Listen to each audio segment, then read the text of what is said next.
Assalamualaikum warahmatullahi wabarakatuh.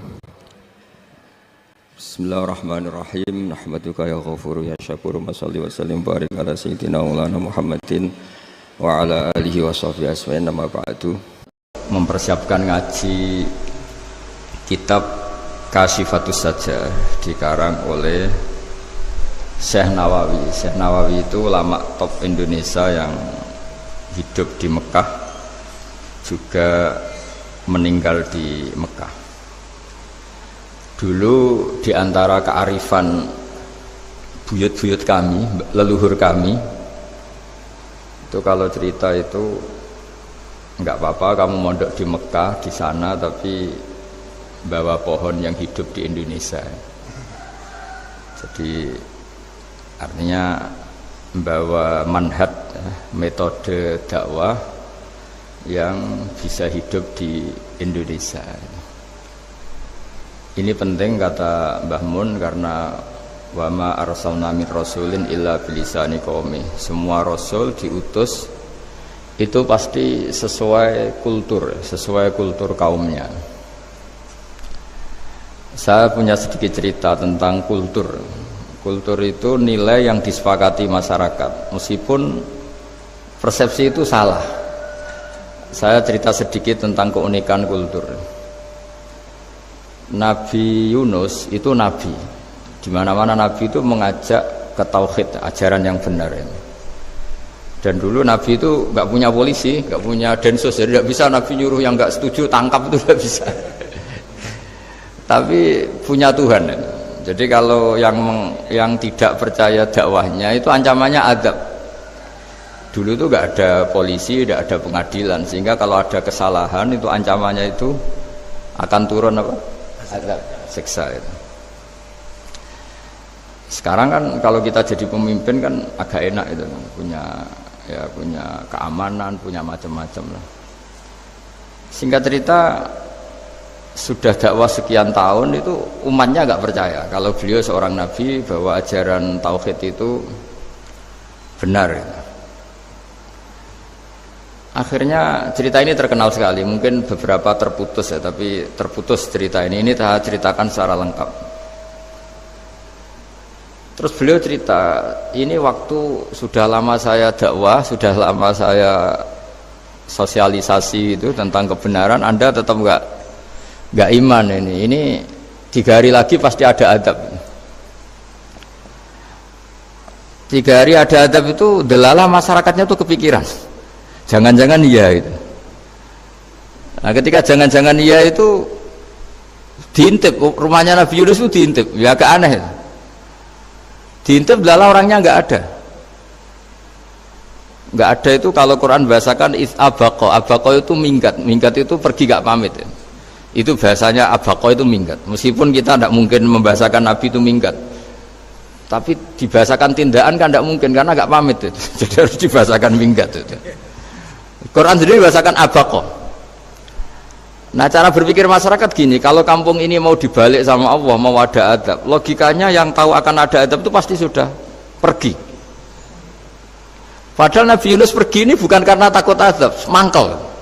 Nyai suwi gagal seminggat ya kan gitu. Jadi ada kiai minggat itu ya ada dalilnya, karena dulu itu kalau mangkel itu suami mangkel istri itu ya harus minggat, istri harus minggat. Dulu itu ya boleh, maksudnya boleh itu ya kalau darurat ya minggat sedikit lah, tidak apa-apa. Nah, Nabi Yunus itu minggat tadi abaqo itu kalau dalam bahasa Arab pergi gak pamit ya. Kalau orang Jawa bilang minggat. Kalau itu sebenarnya saking mangkelnya, saking emosinya, beliau akhirnya meninggalkan kaumnya tanpa pamit. Tapi kaumnya itu menjadi tahu bahwa ini serius Yunus, buktinya dia agak berani di kampung, berarti mau ada adab betul itu. Dan efek positif dari teori itu, teori kultur tadi, kalau ada adab pasti dia pertama yang lari. Kayak dukun itu, kenapa kita tidak percaya dukun nomor itu? Itu kan paling yang minta nomor dulu ada SDSB itu, forecast itu kan paling salam template-nya kan 100.000, padahal dulu forecast itu berapa kalau menang? Kan miliaran, juta. Itu untuk kultur kita agak percaya dukun kan, ngapain ngumpulin uang 100.000, kalau dia tahu nomornya kan mendingan tombok sendiri gitu. Itu kan. Jadi orang itu mesti punya teori umum untuk membenarkan sesuatu atau membohongkan itu.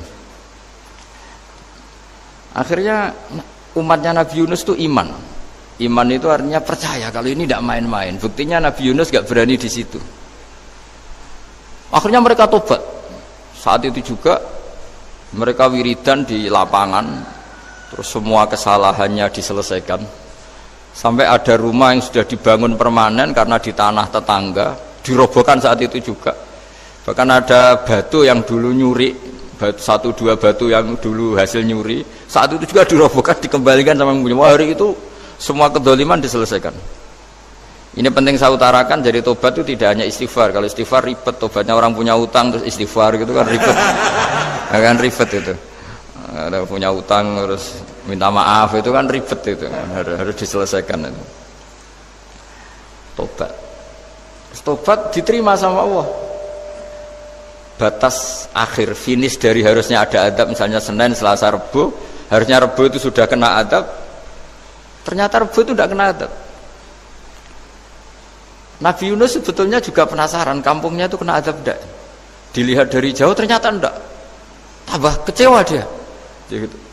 Wah, ini saya kalau pulang pasti dibunuh karena saya dianggap pembohong. Di masyarakat situ ada aturan siapa yang bohong dibunuh, padahal Nabi Yunus ngumumkan nanti Rebo ada azab, kira-kira gitu lah. Ternyata Rebo itu tidak ada azab, makanya dia sudah di batas kampung kembali minggat lagi karena nanti pulang pasti dibunuh karena dia dianggap bohong. Ya akhirnya masyhur itu, terus dia ikut nelayan sekenanya, yang penting lari dari kampung, ikut nelayan sekenanya. Zaman itu, ini saya ulang lagi, zaman itu nanti ini efeknya nanti ke tauhid. Zaman itu para nelayan tuh kayak sepakat kalau ada kapal atau perahu kok mau tenggelam itu pasti ada yang minggat. Artinya minggat itu pergi tidak terhormat itu. Terus fasahama fakana minal mudkhadin. Nah dulu itu orang sudah punya peradaban, ini cerita kultur, sudah punya peradaban. Ya sekarang gini, kalau nyemplungkan salah satu kan tidak adil diundi. Ternyata yang keluar dia Nabi Yunus. Terus mereka tahu ini orang nggak pantas dikorbankan karena Nabi di mana-mana itu ganteng. Memang Allah itu punya sunah itu unik. Nabi itu harus paling ganteng di kampungnya, nasabnya juga harus paling baik, kabar-kabarnya juga istrinya harus paling cantik. Itu memang aturannya gitu. Nggak tahu saya. Dulu saya juga janggal. Kenapa Nabi aturannya harus gitu? Tak angen-angen di pemimpinnya elek izin itu maksudnya misalnya pemimpin dia pasak keriting itu kan piye gitu rasanya itu. Jadi Nabi itu pasti itu paling ganteng di kampungnya, terus dari nasab ya terbaik, terus rata-rata istrinya itu ya selain solihah itu ya paling cantik karena ya dibully kan, sowar tidak jadi Nabi, bujune elek kan ya ribet kalau misalnya ada yang bully gitu kan juga ribet. Singkat cerita terus dia akhirnya ditenggelamkan, dibuang karena beliau seorang nabi. Faltaqamahul khut, beliau ditelan ya. Iltiqam itu tidak digigit, ditelan ya. Karena ditelan beliau tidak ngalami dikunyah, ditelan. Iltiqam itu ditelan karena beliau seorang nabi. Di dalam batnil khut itu di perut itu dia wiridan, dan barokahnya wiridan itu perut ikan ini menjadi masjid. Dia nyaman di situ, nyaman karena terus ngalami karomah lah. Andikan wali itu ngalamin karomah. Nah kesimpulan dari cerita ini itu apa? Masyarakat itu akan selalu dengan kulturnya sendiri. Para nabi juga punya kultur sendiri. Dan Allah yang ngelola itu semua. Saya ulang lagi, Allah yang ngelola itu semua. Makanya terus dua kultur ini kalau Allah menghendaki itu gampang sekali. Akhirnya yang terjadi apa? Nabi Yunus jadi kasih sanksi Allah karena pergi tidak pamit. Masyarakatnya justru enggak karena tobat. Dan tobatnya masyarakatnya ini karena kekeliruan Nabi Yunus. Keliru dengan makna bukan dosa. Andaikan Nabi Yunus saat itu kok di rumah ingin menyaksikan adab, itu masyarakat mesti gak percaya kan ada adab. Mau ada adab kok dia di rumah gitu. Jadi unik, Allah cara ngelola masyarakat itu unik. Nah, dari keunikan-keunikan cara Allah ini kemudian lahirlah ilmu yang bernama ilmu tauhid, ilmu tawakal, ilmu pasrah nang pangeran itu.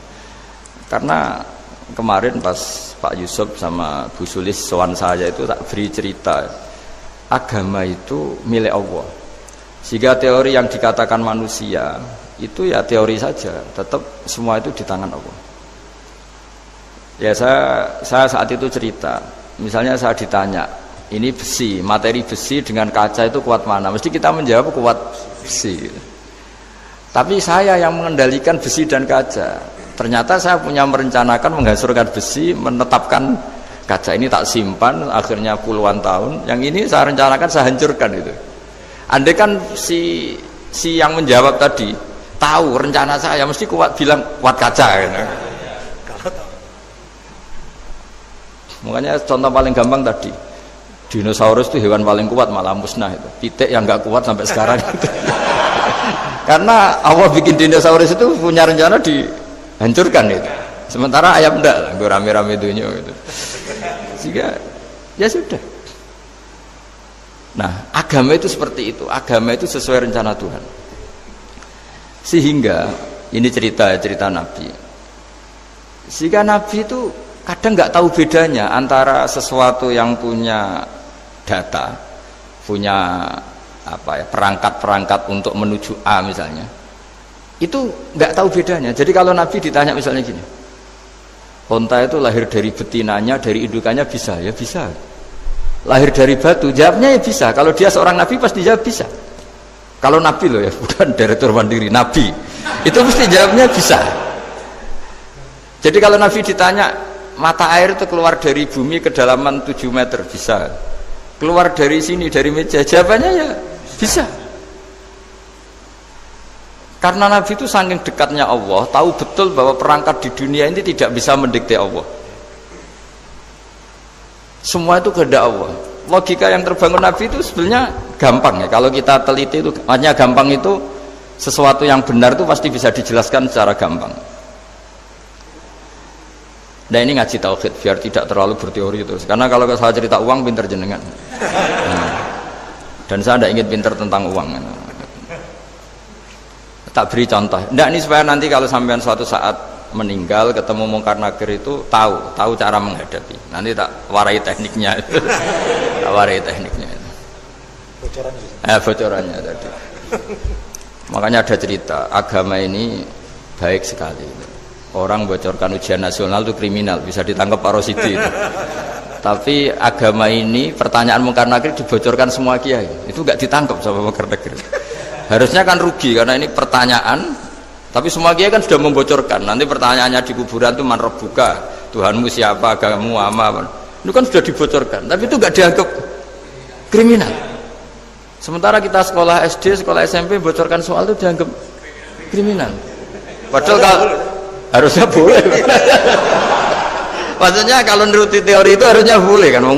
Mau pertanyaan mungkar nakir saja dibocorkan kan. Ada dasarnya kan? Ya tapi kan tidak ada itu. Harusnya boleh. Tapi kan terus jadi nggak ujian kalau dibocorkan itu. Tidak ada itu. Harusnya boleh. Tapi kan terus jadi nggak ujian kalau dibocorkan. Jadi dibocorkan. Kurang apanya baiknya agama ini? Pertanyaan sepenting itu dibocorkan, dan kiai-kiai gak ditangkap sama mungkar nakir, ya ada itu aja. Saya ulang lagi ya, supaya kita ingat fitrah salimah. Soal Anda modern monggo lah, tapi saya sebagai kiai akan ngajari kalian tentang fitrah salimah. Jadi kalau kamu itu benar-benar beragama, ini misalnya kertas, ini lempengan baja. Kalau kamu beragama, ya terserah jenengan. Karena bisa saja, ya terserah jenengan. Karena bisa saja kertas ini arsip nasional, baja ini tak niatkan, tak luluhkan, tak hancurkan. Sehingga kalau kita ngomong ya secara materi harus ditambah ya, secara materi kuat baja ya Allah, tapi secara substansi jenengan ya terserah jenengan, monggo. Nah, di sini yang mulai orang lupa itu karena selalu menjawab pasti kuat baja. Kata pasti ini yang akhirnya orang menghilangkan teori beragama. Berdasar logika. Nah akhirnya para nabi, para wali itu ditanya. Saya punya kitab karangannya Abdul Hamid, orang alim. Kitab Itu dulu saya ngaji lama sekali, sampai sekarang saya pelajarin. Manusia itu dijebak hukum adat, padahal adat itu ya tidak terlibat. Misalnya kalau ada telur jadi ayam normal gitu. Ya tadi indukan unta melahirkan unta normal itu, indukan sapi melahirkan sapi normal. Tapi kalau para nabi itu bilang ya nggak normal. Nggak normal artinya tetap ada kekuatan Tuhan. Indukan unta tahu apa tentang unta? Dia punya kekuatan apa? Bisa melahirkan unta, bisa menciptakan unta di perutnya, bisa ada jantungnya, ada paru-parunya, ada ususnya. Dia bisa apa? Di situ ada tangan Tuhan itu. Karena para nabi cara berpikir gitu, melihat tembok ya sama. Tembok sama indukan unta itu sama, sama-sama mungkin mengeluarkan unta. Sehingga ketika Nabi Soleh ditanya, bukti apa kekuasaan Tuhanmu? Apa bisa mengeluarkan unta dari batu besar ini? Jawabannya Nabi Soleh ya bisa, ya bisa. Dan mukjizatnya Nabi Soleh masyhur itu, keluarlah unta dari batu. Karena secara teori ya tadi, coba unta indukan itu apa seorang profesor, apa seorang ilmuwan sehingga bisa menciptakan anaknya itu. Apa dia terlibat dalam menciptakan jantungnya, paru-parunya, ususnya? Kan enggak juga. Telur bisa apa coba? Gobloknya bukan main telur itu kan. Tapi bisa mengeluarkan ayam, dia bisa apa? Nah, para nabi, para wali itu tahu semuanya itu kekuasaannya Allah. Nah, kalau karena kekuasaan Allah, bedanya apa dengan tembok? Makanya Nabi Muhammad ketika di padang pasir, semua sahabat bingung, nggak ada air, ya Nabi santai aja. Ini gimana Nabi nggak ada air, nanti orang mati kehausan. Nabi ya santai aja. Kamu ingin air katanya? Iya. Terus Nabi nunjuk apa itu ya sudah, terus ada air.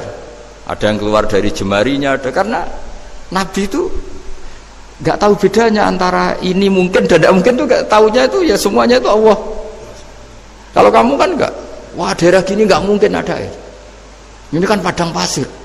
Air itu biasanya di daerah hutan gini malah berteori macam-macam. Seakan-akan tidak ada Tuhan. Jadi kalau orang nggak bakat wali pasti berpikirnya gitu. Makanya nggak wali-wali itu memang nggak bakat, karena itu kan artinya menafikan kekuasaannya Allah kan. Seakan-akan Allah tidak mampu bikin air di situ. Tapi kalau Nabi santai aja. Makanya Nabi Ibrahim ketika mau dibakar ya santai aja. Menurut beliau api bisa apa? Jadi itu meskipun hukum adat itu ya selalu berjalan. Normalnya api yang membakar, di padang pasir normalnya ya nggak ada air, normalnya batu ya nggak mengeluarkan unta. Tapi kamu jangan terjebak oleh keseharian yang Anda lihat. Tetap di balik itu ada kekuasaannya Allah Subhanahu wa ta'ala. Nah, ini yang namanya iman.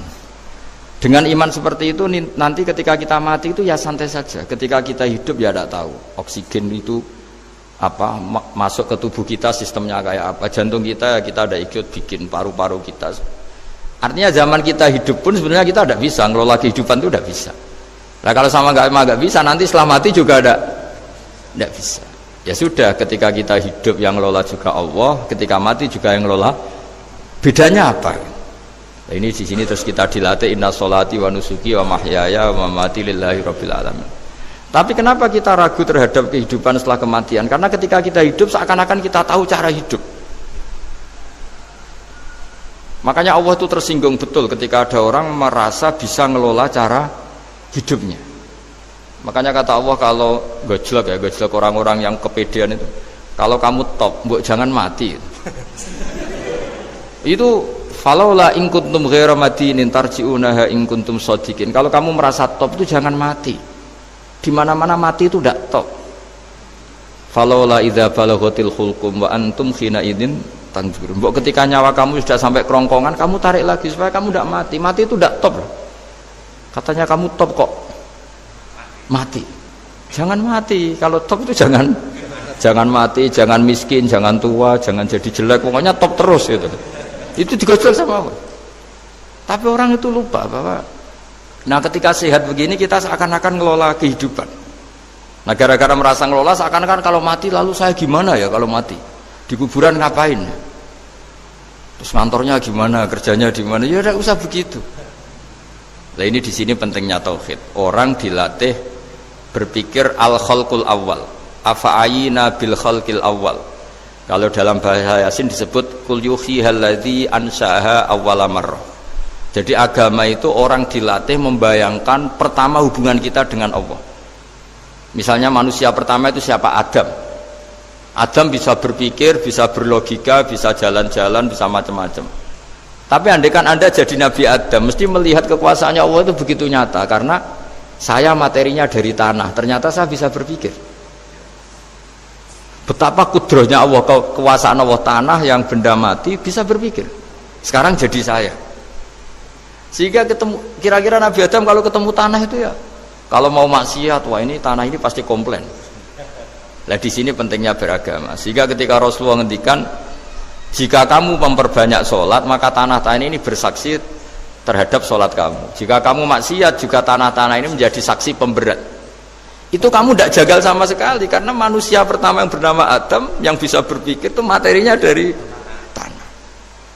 Jika kita tidak janggal ketika tanah disetatuskan bisa bersaksi. Tapi setelah kamu berpikir tanah itu bisa dicangkul, bisa dijadikan berhala, dijadikan kendi, dijadikan macam, seakan-akan tanah itu ya benda yang tidak penting. Tapi Nabi itu beda dengan kalian. Nabi tahu betul tanah ini makhluk Allah yang bisa berpikir. Sehingga Nabi ya ngetikan, kalau kamu sholat sunat atau beribadah sebaiknya jangan di tempat yang sama, biar yang menyaksikan kamu sholat itu banyak. Kita mungkin kan masa bumi bisa bersaksi, tapi andaikan Anda Nabi Adam itu tidak akan janggal seperti itu, karena dia tahu materinya dari tanah dan ternyata jadi mata bisa melihat, jadi telinga bisa mendengar.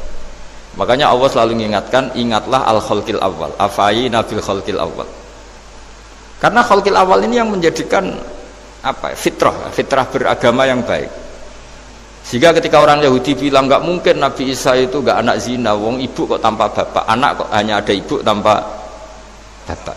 Allah cara menjawab, inna masalah Isa intawoy kamasali Adam. Jika kamu protes ada Isa karena tanpa bapak, ya protes dengan Nabi Adam tanpa ibu tanpa bapak.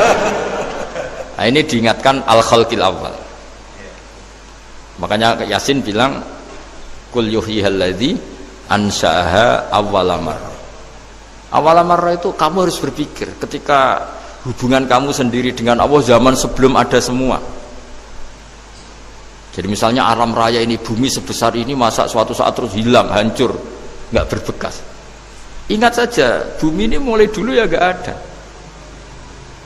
Diadakan oleh kekuatan besar yang super ada, yaitu Allah Subhanahu Wa Taala.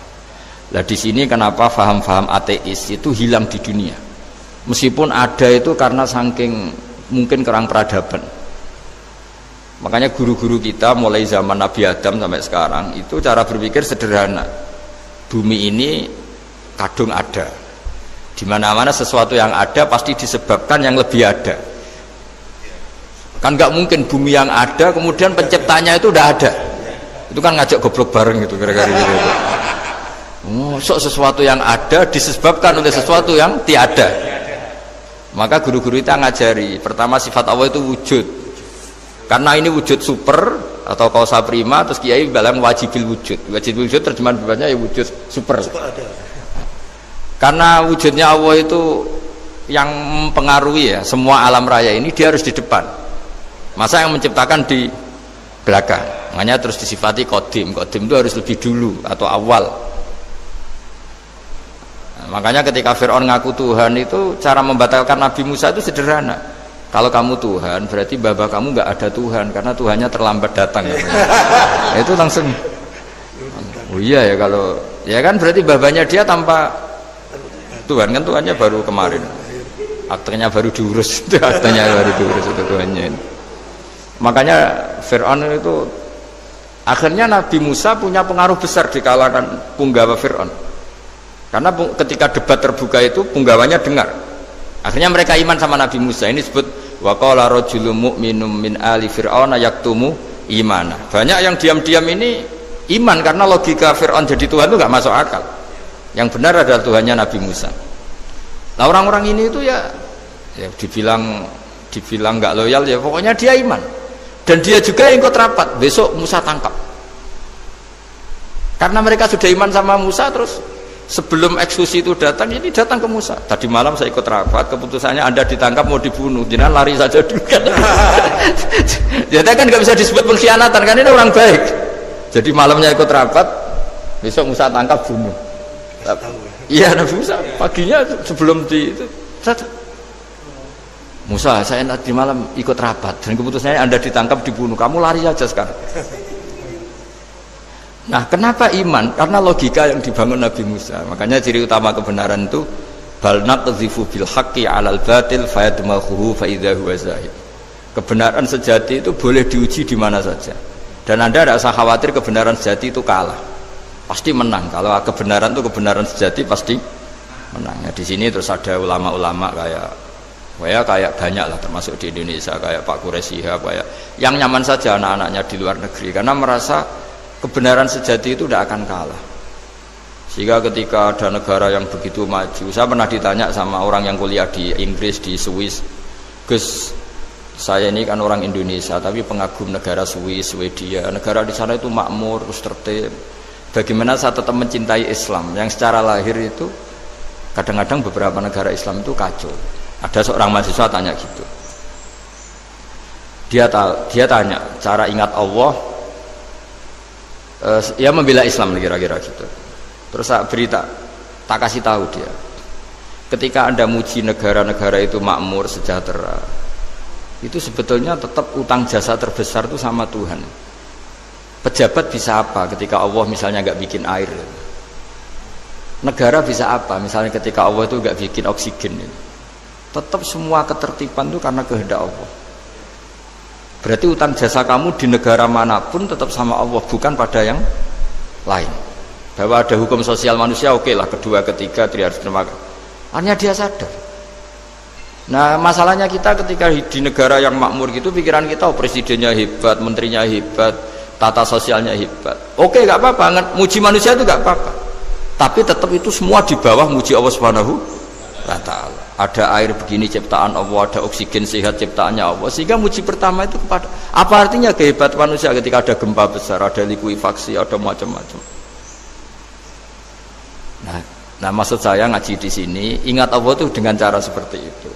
Sehingga ketika kita hidup di negara manapun ya utang jasa pertama pikiran kita sama Allah Subhanahu wa Ta'ala.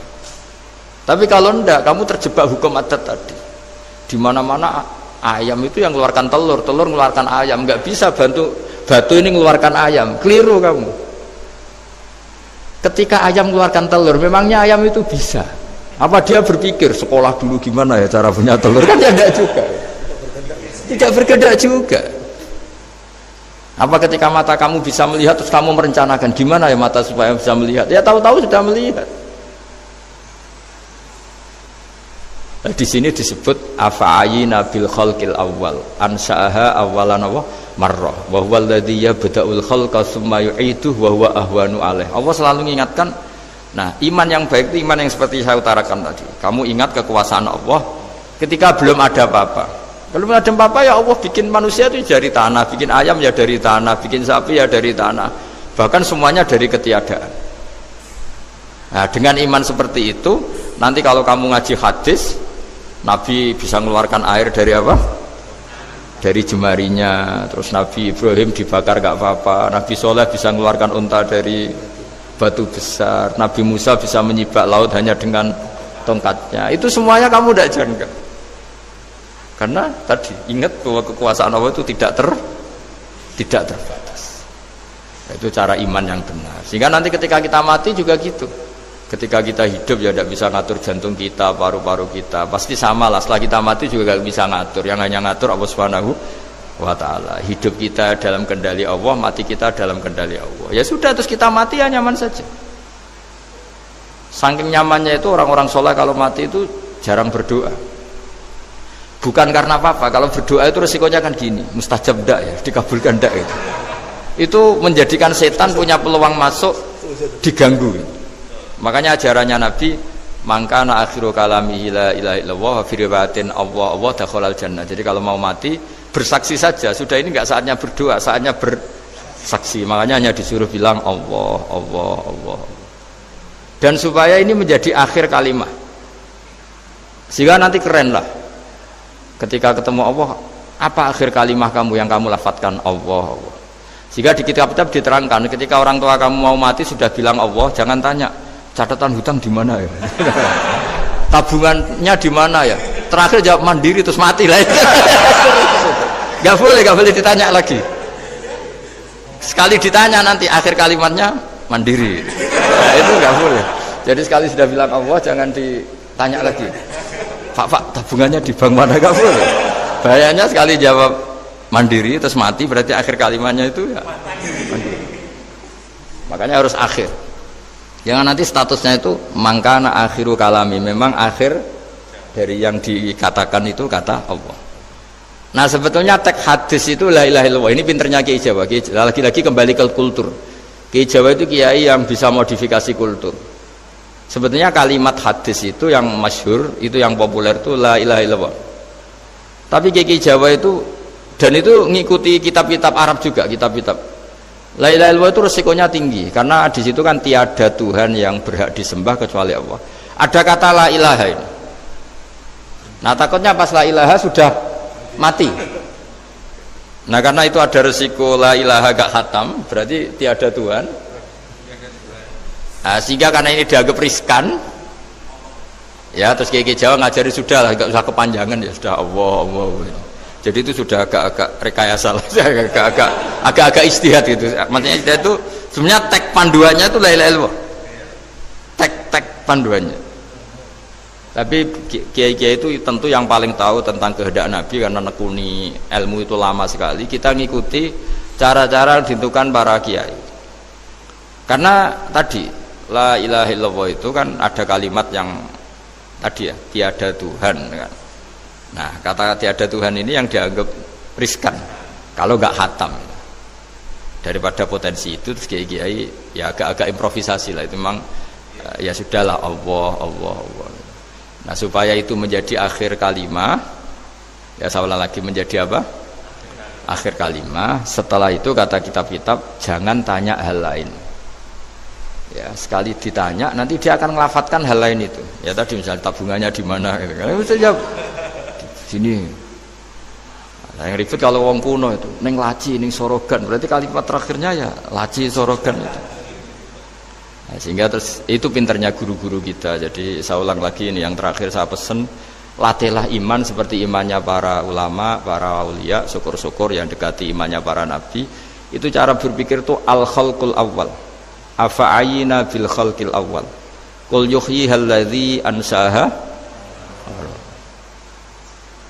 Nah, yang terakhir saya pernah ditanya, ya agak gojekan, agak guyon, tapi saya ditanya.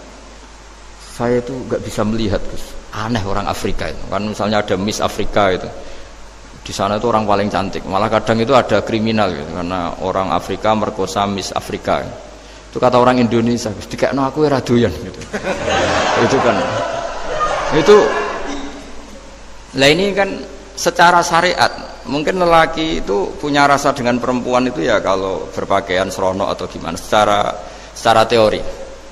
Tapi sebetulnya oke itu benar. Tapi sebetulnya ada ansaaha awala bar. Orang Indonesia itu didesain gak suka orang Afrika. Orang Afrika ya didesain gak suka orang Indonesia. Sehingga orang-orang Afrika kalau melihat orang Indonesia yang paling cantik mungkin ya iskal. Wong cempeh kayak gampang gitu kok cantik. Gitu. Mungkin perasaannya cowok-cowok Afrika ya gitu. Itu cantiknya di mana? Orang Indonesia kebalik kan, kalau cowok-cowok Indonesia ngelihat Miss Afrika itu, cantiknya itu nangdi gitu. Kok sampai ada pemerkosaan tuh apa itu? Nah itu menunjukkan Allah yang Maha Kuasa. Allah tuh mendesain gennya orang sana. Beda dengan kita. Ya itu bukti bahwa Allah itu nggak bisa. Ya sudah semuanya itu Allah yang mendesain.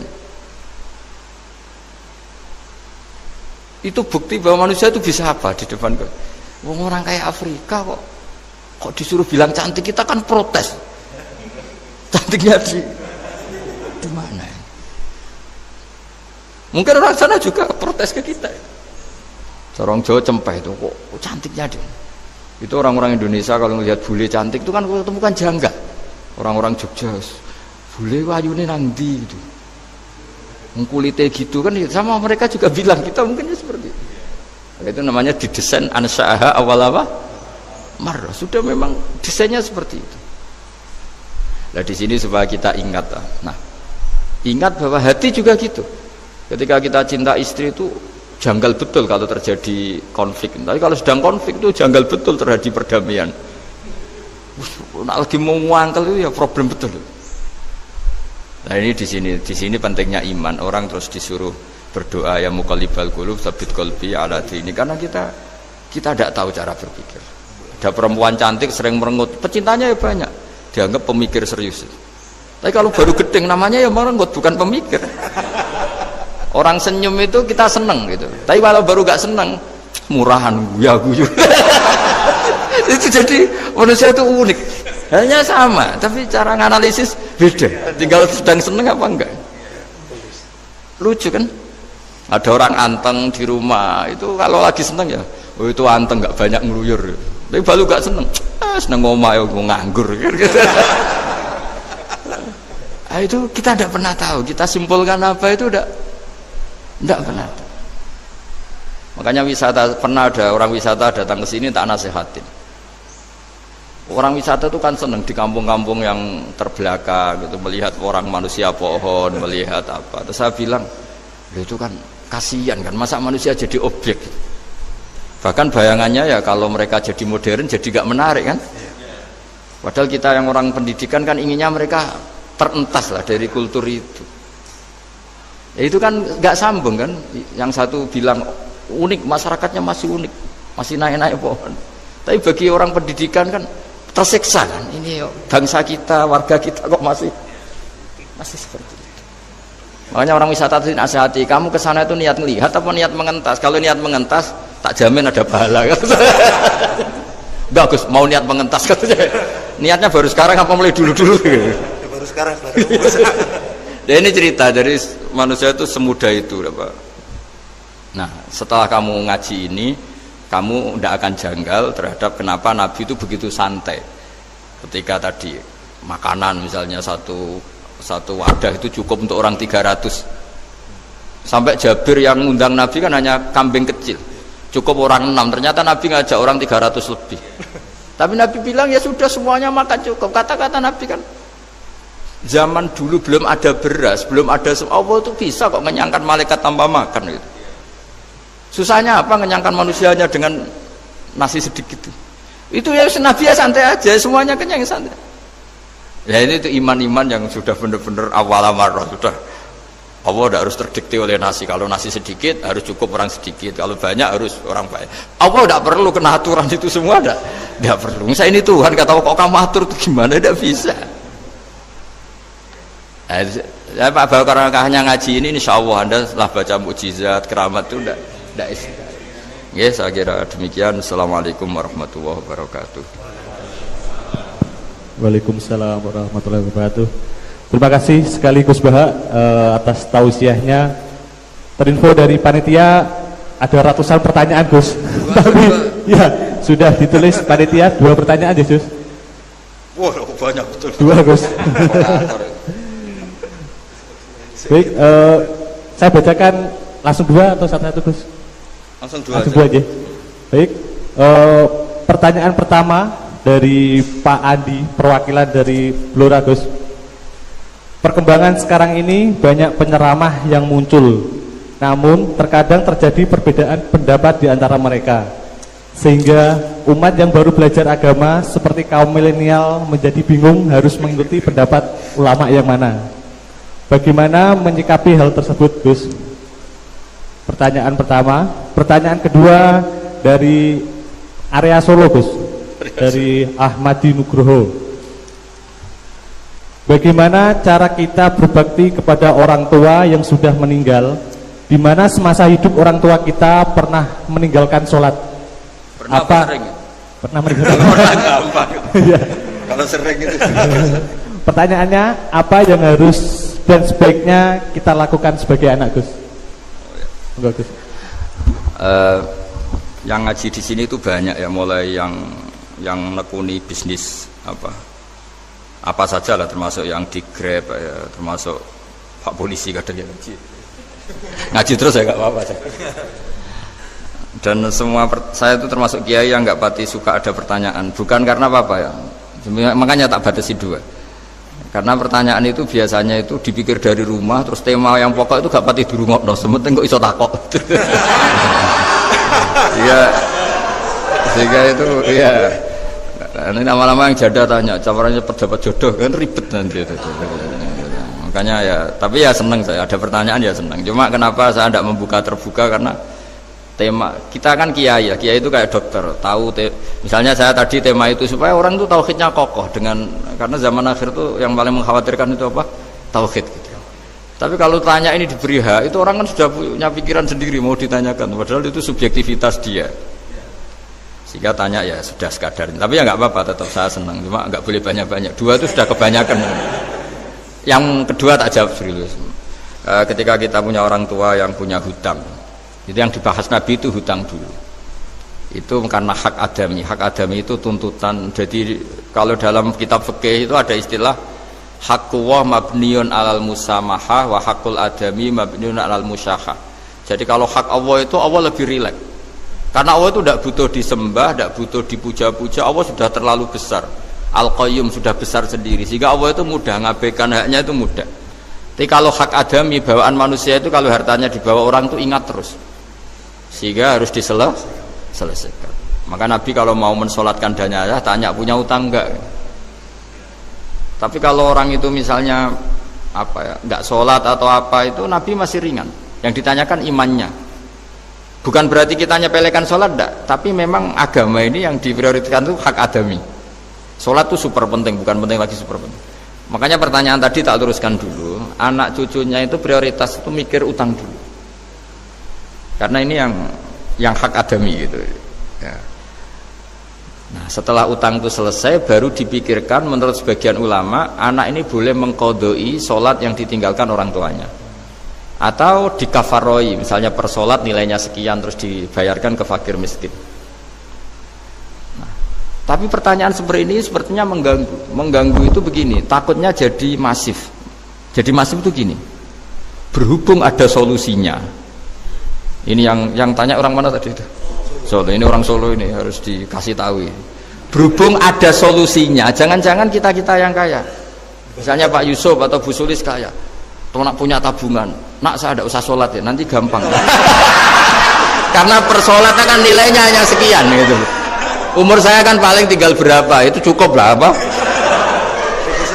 Iya cukup untuk mengganti, itu kan ribet. Makanya solusi itu ya kadang tidak baik, karena nanti dipakai saya naik dewi. Makanya dulu itu terkenal ada guyonan seorang kiai ditanya, ini guyonan nyata. Pak Kiai, katanya Kiai itu orang suci, tapi kadang-kadang kok maksiat juga. Si Kiai ini jawabnya ngawur sekali. Justru yang boleh maksiat tuh Kiai, kamu nggak boleh. Terus, kenapa Pak Kiai? Dia tahu caranya tobat, kamu nggak tahu. Kacau kan? Jadi yang melanggar hukum itu kan yang pakar hukum. Tahu itu. Tahu ilmunya. Cara melanggar tapi nggak bisa dipidanakan itu. Punya penghapusnya Bos ya? Ya punya penghapusnya, itu kan ribet. Artinya gini ya, yang orang Solo tadi, kalau kadung terjadi orang tua kita tidak sholat, saya ulang, kalau kadung terjadi orang tua kita tidak sholat atau pernah meninggalkan sholat, kita sebagai kiai itu punya cara supaya yang untung tuh fakir miskin. Misalnya kita fatwa dikasih fidyah atau fidah atau apa. Tapi ini bukan cara yang jadi solusi, karena takutnya nanti jadi gerakan masif tadi. Gerakan tidak usah sholat diganti, ya itu kan ceribet jadi. Tapi kalau sampai ingin berbuat baik sama orang tua yang nggak pernah sholat, saran saya satu, hak adaminya selesaikan dulu, karena memang dalam syariat Islam nomor 1 itu hak masyhur itu kan, ketika ada jenazah Nabi itu nggak tanya orang itu sholat nggak, dan tanya kan punya utang nggak gitu. Sehingga kalau di kampung-kampung di mana-mana kalau ngelepas jenazah kan, kalau ada hak adami diambil alih keluarga supaya mayit ini ketemu Allah tanpa ada hak adami kan gitu, semuanya kan ya kan yang diselesaikan kan adami dulu, utang piutang itu tadi. Ya gitu ya, jadi tidak semua solusi itu baik karena takutnya tadi apa? Jadi gerakan tadi. Makanya kita jadi kiai sering bingung gitu karena mau gak fatwa itu ada yang tanya, mau fatwa takutnya tadi. Misalnya kita kan paling umurnya tinggal berapa, dihitung saja per sholat, terus bilang ke anaknya, nak saya tidak usah sholat, nanti ini aja bayarkan Kan jadi ribet. Nah, yang pertanyaan pertama tadi tentang apa? Yang banyaknya itu Gus, apa penceramah-penceramah. Menceramah. Itu agak provokatif. Beda itu ada dua, beda karena bodoh. Nah, itu memang harus kita tinggalkan. Yang beda karena bodoh. Ada beda karena rumus ilmu. Itu harus kita hormati. Saya punya sekian bukti beda ya kalau karena bodoh tentu kita tinggalkan. Tapi kalau karena rumus ilmu yang beda, misalnya gini. Saya kiai yang lama di kota. Saya kan lama kerja di Jogja. Mungkin perasaannya orang kota itu kalau ketemu tetangga, misalnya saya kiai. Udahlah kalau ketemu tetangga itu gak usah tanya. Ya kalau ketemu biasa aja, gak usah tanya, gak usah ramah, biasa aja. Itu mungkin bagus nasihat itu di kota, karena kalau di kota itu ketemu tonggo takok badhe tempundi mau kemana itu ganggu privasi. Sehingga bagian dari kebaikan baik sama tetangga ya jangan tanya, karena itu ganggu apa? Privasi. Tapi kalau di kampung dianggap sombong kan nggak tanya. Nah hal-hal seperti ini itu perbedaan karena ilmu. Memang di kota kulturnya seperti itu, di kampung seperti ini. Nah itu bukan perbedaan karena kondisi muqtadul hal. Memang kondisinya berbeda. Ya, kondisinya apa? Berbeda. Misalnya saya sebagai kiai kan bayangkan kiai itu suka lah ngaji ibadah. Terus kamu karena orang kota sukanya pizza terus, Gus kesini Gus ayo naik makan pizza bareng kan saya malah terganggu. Kamu niatnya hormat tapi ganggu karena sehingga dulu sahabat, ini cerita sahabat, ada sahabat yang ditanya tabiin itu generasi setelah sahabat. Sifli wajah Rasulillah, tolong jelaskan ke kami wajah Rasulillah Shallallahu Alaihi Wasallam. Ini sahabatnya nangis. Oh maaf sekali, saya tuh gak pernah melihat wajahnya Nabi meskipun saya berpuluh-puluh tahun jadi sahabat. Juga gak pernah sowan Nabi. Saya sering jamaah sama beliau. Ditanya kenapa? Saya itu sungkan. Beliau terlalu wibawa. Jadi bentuk penghormatan sahabat ini ke Nabi justru gak berani melihat wajahnya. Dan bukti penghormatan pada Nabi dia gak pernah sowan. Nabi itu punya anak, punya istri, punya cucu. Kalau sowan tuh ganggu. Jika dia cara berpikir ya itu bentuk hormatnya. Ya itu ya sah saja dia cara berpikir ditakdir begitu. Tapi ada beberapa sahabat yang justru saking cintanya sering melihat wajah Nabi, sering sowan Nabi. Itu haknya dia cara berpikir begitu. Nah kira-kira seperti itu. Jadi perbedaan itu ada dua. Ada yang karena bodoh, itu tidak kita ikuti. Tapi ada perbedaan karena pengetahuan. Ya kalau karena pengetahuan harus kita ikuti karena memang itu ya itu kan urusan sudut pandang. Dulu ketika Mekah dikuasai Sayyidina Umar, setelah Fathu Mekah dan Umar sudah kuat betul, itu banyak sahabat yang dulunya orang Mekah itu sama Umar disuratin, cobalah kembali ke Mekah. Di Mekah itu kamu sholat di Masjid Haram sebagaimana 1000 sholat. Sekarang Mekah aman milik kamu, silahkan kembali ke Mekah. Tapi jawabnya sahabat tuh nggak mau. Paling di Mekah hanya dapat pahala 1000 sholat. Tapi kalau mengislamkan orang di daerah-daerah pedalaman itu dakbul ambiya. Ciri khas Nabi itu yang membenarkan orang itu, bukan di satu tempat. Terus sampai nambahi surat ini, wa'alam anal ardo lam tuqaddis ahad, dan bumi itu tidak bisa loh mensucikan orang. Abu Lahab itu orang Mekah, Abu Jahal orang Mekah, tapi tetap begitu. Akhirnya jenis ini berpikir, ya sudah agak di Mekah nggak apa-apa. Andai kan Mekah itu bisa mensucikan orang, nggak ada Abu Jahal, nggak ada Abu Lahab. Akhirnya para sahabat nggak kembali ke Mekah, tapi berkelana ke Syria, ke Sam. Akhirnya ada Islam di mana-mana. Tapi ada juga yang Mekah itu kota suci, harus diisi orang-orang suci supaya yang brengsek-brengsek nggak di sana. Ya sudah cara berpikir begitu. Nah ini cerita ya. Jadi sudah kalau perbedaan karena ilmu, ya sudah memang karena ilmu. Nah itu nggak apa-apa. Nah kalau sampean tanya, lalu bedanya apa guys? Yang beda karena ilmu karena ya lihat saja kalau dia orang pinter bacanya banyak berarti bedanya karena ilmu. Tapi kalau nggak pinter kok berbeda ya berarti karena tidak tahu. Tak terang no, kowe nek ora paham kok nek mlebu swarga dadi paham. Dadi iki pilihane ku loro. Dadi nek kowe saiki ra paham kok ning swarga paham. Nek saiki paham kesuk ben bun neraka dadi ra paham. Dadi mun ra usah direncana mlebu napa? Neraka wae mlebu dhewe ra usah direncanakno mun. Dados ngeten nggih, dados ahli swarga ya kurang penggawean, pancen salat wis ra wajib, wis ra ono pilpres, gak ono apa dadi kurang penggawean. Ahli swarga niku saking kurang penggaweane iku jagungan. Jadi misalnya kula Mustofa Ruhin jagungan, piye enak ning swarga? Ya enak. Zaman ning donya piye? Terus cerita, saya itu punya teman ateis. Saya punya teman komunis yang ketika pertemanan dengan kita sering menghina kita karena kita ini percaya adanya hari kebangkitan. Teman saya itu sering melecehkan idza mitna wa kunna turaba wa idzaman aina lamadinun. Masa kita sudah jadi debu, jadi tulang belulang, kemudian kita akan dibalas amal-amal kita. Jadi singkat cerita, ini nunjukno nak wong soleh oleh kancanan wong dolim. Ya ini catatan ya bahwa orang soleh itu zaman ning dunya oleh kancanan wong napa? Dolim. Buktinya yang soleh ini masuk surga. Kemudian kenangannya punya teman ateis. Zaman di dunia punya teman apa? Ateis. Entah temannya itu teman kerja atau teman kantor. Tentu tidak teman dalam akidah. Mungkin akidahnya tetap kita Islam, mereka ateis. Tapi teman, entah faktor kantor, entah faktor profesi, entah faktor kerabat. Tapi yang jelas si orang penduduk surga ini punya kenangan, kami dulu punya teman ateis. Ini kanali korin. Yang teman saya yang anti Tuhan itu mengatakan, melecehkan saya, aidza mitna wa kunna turaba wa idzaman ainna lamadinun. Masa kita sudah jadi debu, jadi balung, tulang belulang, kemudian kita dihisab. Atau kita nanti ada hari balasan.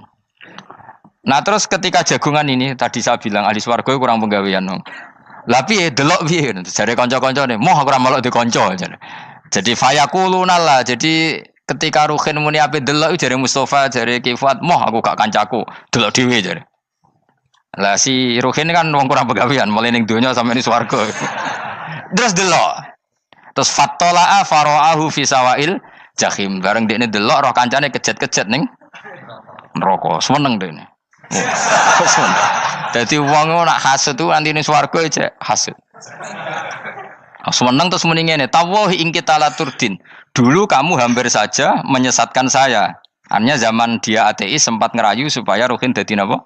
Ateis. Kowe Islam ya tetep kere, melok ateis ae. Wis kere, zina rawani, maling rawani gak enak. Soalnya sering dirayu-rayu gitu. Makanya bilang apa? Tawahi ing kita laturdin, kamu zaman di dunia hampir saja menyesatkan saya. Walau la ni'matu rabbi lakuntu minal muhdharin. Kalau saja saya tidak diberi nikmat Allah, aku kelakuanku ya koyo kowe, akhirnya masuk neraka koyo kowe. Nah, terus ada soalu taladzudin. Dia tanya tapi saking senenge. Afama nahnu banyitin. Coba lihat saya sekarang. Apa saya sekarang mati? Tidak kan, saya tidak mati kan. Cuma mati pertama saja, mati zaman di dunia. Sekarang saya hidup lagi. Artinya kamu yang dulu memungkiri ada kehidupan, dulu aku saiki tidak mati. Ternyata saya sekarang hidup dan dapat nikmat kowe ning neraka. Dadi ku nunjukno sunnahe manusa iku ora puas nak ora ngalahno musuhe. Nganti ning swarga iku ora lega nah. Dadi manusa iku hasudnya itu terlembagakan sampai akhirat. Dadi wong-wong sing tahu dimaki-maki kubu sebelah, iku nak kubu sebelah mlebu neraka, iku kowe ning swarga gak marem nak gak delok. Dadi hasud iku ya seru no. Jadi, nak kula pun boten, makome boten nonton, kula boten. Niku makome Ruhin barang dadi lari lho kan dinyak melarat, gendut, kriting mangkel. Kudu menangi sing ngenyak mlebu neraka. Aja sampe sing ngenyak kita mlebu swarga kene mlebu neraka. Wah, gak puas ya, no? Makanya gambarannya Quran itu manusia tetap manusia. Ketika orang kafir dengan segala kenikmatannya, misalnya mungkin Amerika, mungkin negara-negara yang sekarang kumo luhur dengan teori kapitalisnya, mungkin ngenyak Ethiopia, ngenyak Syria, ngenyak. Tapi apapun salahnya Syria, Ethiopia tetap iman, tetap suasana masuk surga. Meskipun ngurmat negara tidak pedes. Tapi yang ngurmat negara benar, tapi ngurmat iman tidak benar, bisa saja nanti masuk neraka. Itu makanya kita problem di dunia kan gitu. Makanya saya mohon, nah, umat Islam itu tidak perlu menjawab kritikan itu. Dari awal kita nanti enaknya itu di surga. Kali di dunia kita pasti salah. Ngelola negara raiso. Banyak negara Islam sing carut, napa? Marut. Ngurus bojo raiso. Banyak santri sing pegatan. Ngurus anak yo raiso, anak yo debu weling kok bapak. Kita ini kan ngurus yayasan yo raiso. Kan semua yang berbau Islam mesti carut, marut. Karena ya apa ya, dari awal kita ini mah enggak serius ngurus dunia. Kok serius piye nyimpen duit wedi dosa ana hisab. Ape riba rentenir wedi dosa. Wape ngatur dunia nemen-nemen wedi dosa. Allahu al-mudabbir sing ngatur kok melo ngatur barang. Wah, akhirnya karena wedi dosa terus goblok. Sebagian goblok klasik, sebagian keterusan. Nggak sing repot sing keterusan sampai asli lah iku terus kombinasi napa? Jadi wong Islam itu ora kober serius mengurus dunia. Kadang punya pemimpin fasik lah ben kono pek-pekan dunia. Jadi ribet wong Islam. Akhirnya kita ini dihina wa idza marru bihim yatakhamazun wa idza qalabu ila ahlihim qalabu fakihin wa idza ra'ahum qalu innaha ula inapa ladallun. Orang-orang kafir itu kalau melewati orang Islam pasti ngenyek. Urip nyatane ngono, ngelola negara enggak bisa, ngelola keluarga enggak bisa. Nah, nanti kalau kita di surga itu kata Allah fal yaumal ladzina amanu minal kufari yadhakun. Nanti di surga orang-orang iman gantian menertawakan orang-orang kafir. Jadi itu menunjukkan bahwa kita tidak pernah puas sebelum dendam menertawakan. Jadi wis ning swarga iku cita-citane mukmin tetep fal yaumal ladzina amanu minal kufari yadhakun. Jadi kowe sok ben ning swarga iku ya Allah kasih saya fasilitas bisa melihat penduduk neraka. Terus dene ning teras-teras swarga dipertontonkan orang kafir alal araiki yang durun. Hal suwibal kufaru makanu ya falun. Delok saiki kowe mbek aku mulya ndi. Jadi dendam itu penting. Tapi sebenarnya ini swarga ini dunia wis kalah wis nurut ae no. Dadi menteri yo nurut wis pokoke nurut ae wis barang dunia pek-pekan wis. Cuman arah bener ya dielingno iku ya bahaya ora bener. Tapi ora usah kerusuhan biasa wae. Gremeng ae gremeng pokoke ben gak dadi udun no. Katanya memang gitu, orang emosi nak diempet tuh dadi udun, dadi wis sadok gremeng. Tapi yang jelas Allah punya sunnah bahwa manusia itu tidak bisa puas sebelum melihat musuhnya kalah. Sehingga ahlul jannah yang notabene sudah penuh kenikmatan itu tetap dia enggak lego. Enggak lego kalau enggak tahu nasib orang yang dulu menghina dia. Makanya ini peringatan bagi kita bahwa kita berteman orang tidak soleh di dunia itu boleh. Buktinya tadi ahli surga ketika jagungan cerita saya punya teman ateis yang selalu mencibir saya, katanya nanti nggak ada hari kebangkitan. Lalu teman ateis saya sekarang di mana? Sekajak kancana, dulu ya teman-temannya bilang fayakuluna laga. Tapi si teman ini tetap ingin melihat. Setelah dilihat ternyata itu di neraka. Terus melakukan dialek tadi. Apa yang kamu katakan salah. Kamu mengatakan setelah mati akhir urusan salah. Ternyata saya sekarang tidak mati. Afama nahnu bimai itin illa mutatanabuna. Jadi saya mohon sekali teman-teman yang hafal Quran itu harus hafal sampai seperti saya ini sehingga tahu duduk perkara ini Quran itu kayak apa. Moco Quran tok ibadah wis suwe nang maca Quran ibadah. Tapi ndak paham wong khawarit sing tukang mateni wong ya hafal Quran. Iku gara-gara ra paham iku akhire kewaco. Nah kandhani ku angel. Sing kandhani kudu aku. Nah sing kandhani Mustafa padu merapal kan.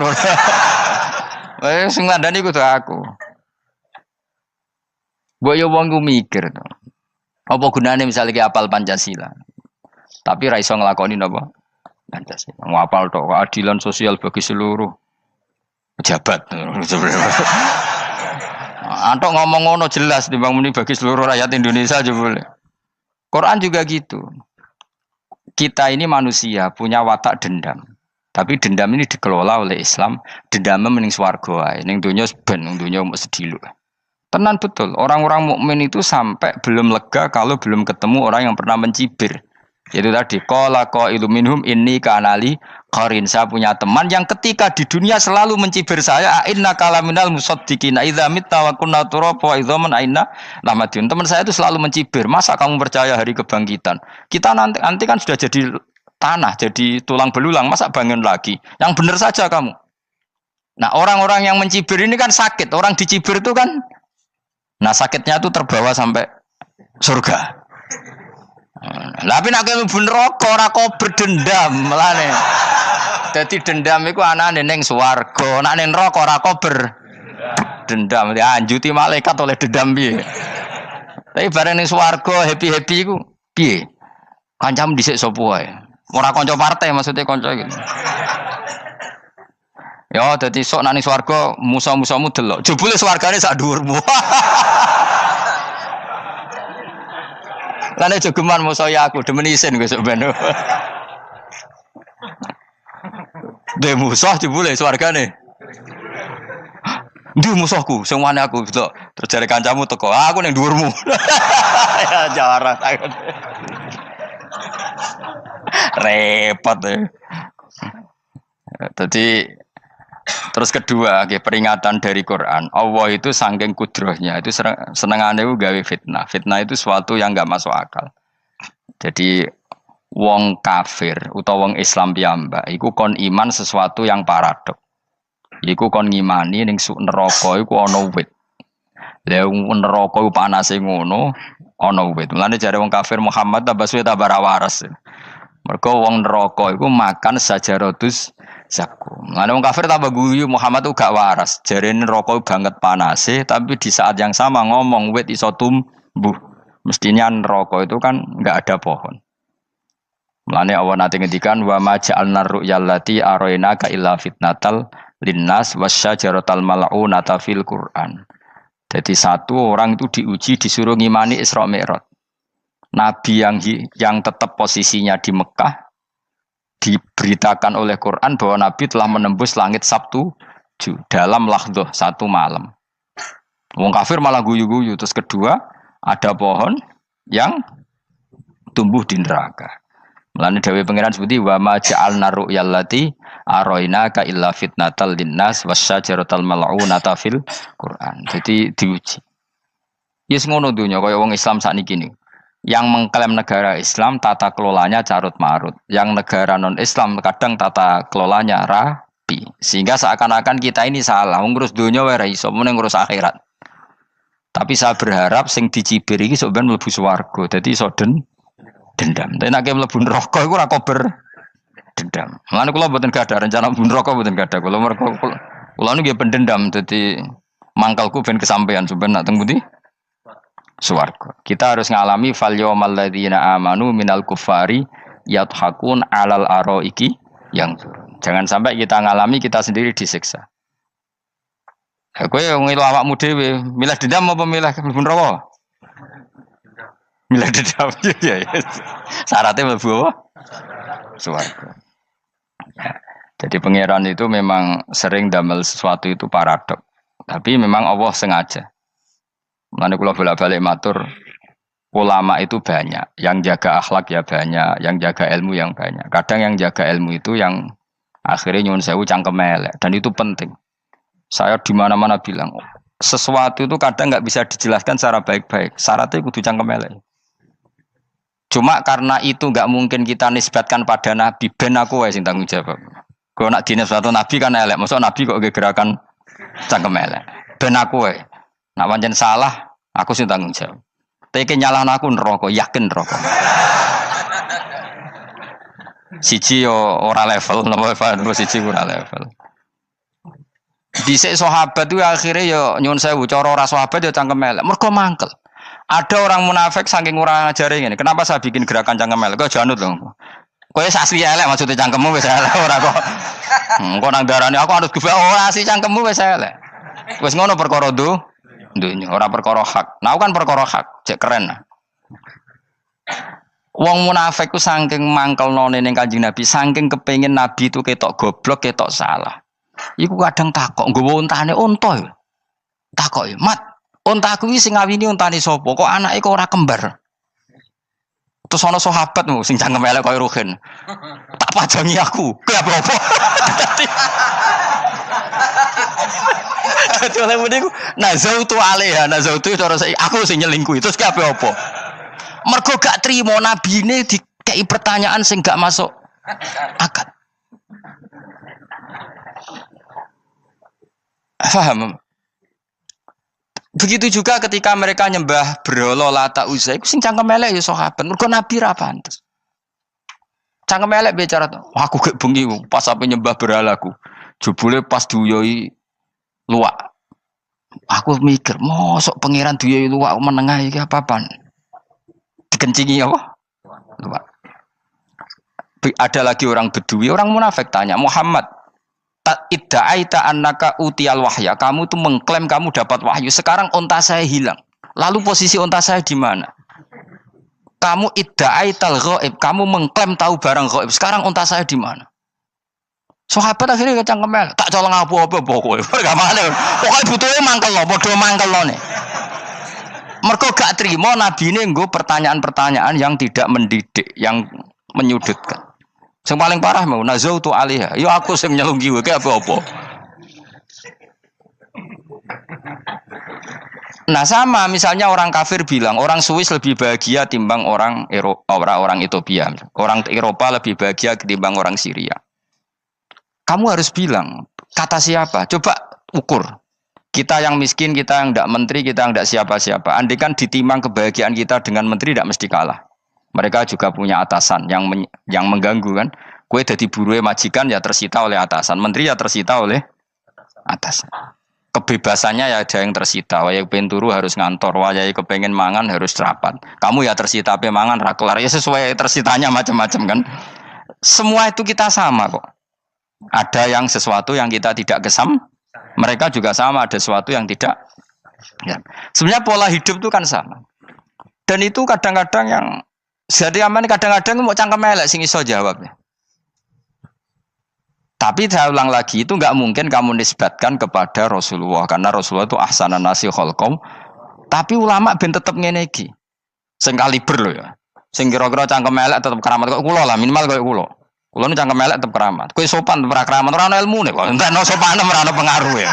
Entekno sopanem tetep keramat aku, yakin keramat aku. Baik sopan lah ya. Ora ono ilmune apa-apa, sopan yo keliru, cangkem elek yo. Keliru, urip yo keliru, mati yo keliru, pokoke kadung keliru. Ana ulama diomongi, Pak Yai, kalau neraka itu, kalau setan dari api, kemudian setan disiksa api kan sejenis, susahnya apa? Kiai ini mangkel terus ngambil segenggam tanah di sawur ora ini.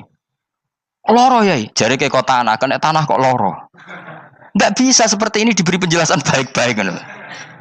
Setan itu kok geni Pak Yai, jari disiksa di neraka kan nggak apa-apa, sama-sama api. Kiai ini ngambil tanah sawur ora ini. Barang mau sakit Kiai, jari kota tanah, kena tanah kok sakit. Hanya jangan katakan kalau setan dari api kena api ndak sakit. Coba kamu kasih penjelasan baik-baik. Ngapunten nggih, umpami jenengan nggih. Ngapunten lho niki. Ngapunten lho nggih, umpami jenengan nggih. Ngapunten lho nggih. Kesuwen. Umpami jenengan kena tanah sepundi iki mboten napa-napa, kena tanah kula biasa. Kan kesuwen. Saya ndak mbok sawuri raine. Terus keliliben. Padahal materi manusia dari tanah, ternyata kena tanah. Sakit.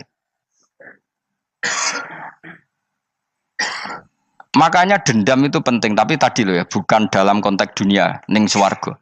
Allah iku wis gawe manusa iku duwe dengan tanda kutip dendam tadi. Dekne tetap gak terima. Orang yang dulu menghina saya iman, kemudian orang itu di surga gak terima, makanya diberi hak untuk melihat bahwa temannya masuk neraka. Mulane fattala'a fara'ahu fi sawail jahim. Kemudian temannya dilihat, kemudian temannya di neraka. Dan belum berhenti dendamnya di sini. Dia ini ngomel-ngomel, tawahi ingkit talaturdin. Kamu kan yang hampir saja menyesatkan saya. Jadi wong swarga nak ra ngomel ya ora lega. Ayo milih swarga apa milih dendam? Dendam. Jadi mulane ngaji ben kero, dadi ben lega apa? Dadi kowe kudu dendam kan. Kowe wong suga-suga kudu dendam. Jute gak dhisik suga, saiki suga aku jebule sing mbok dendami swargane sak dhuwur. Pancet wong suga menangan.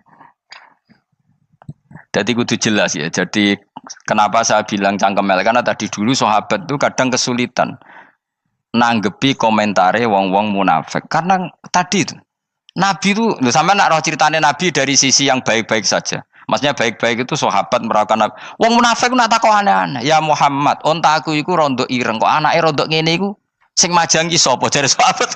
Aku apa? Wong urusan onta kok ditakokno ora. Dadi niate nglecehno Nabi, Nabi takok urusan. Lah kula misale kiai, alim alamah tukang maca jalan takoki, Gus, jare rugen kula gak ada kucing, Gus.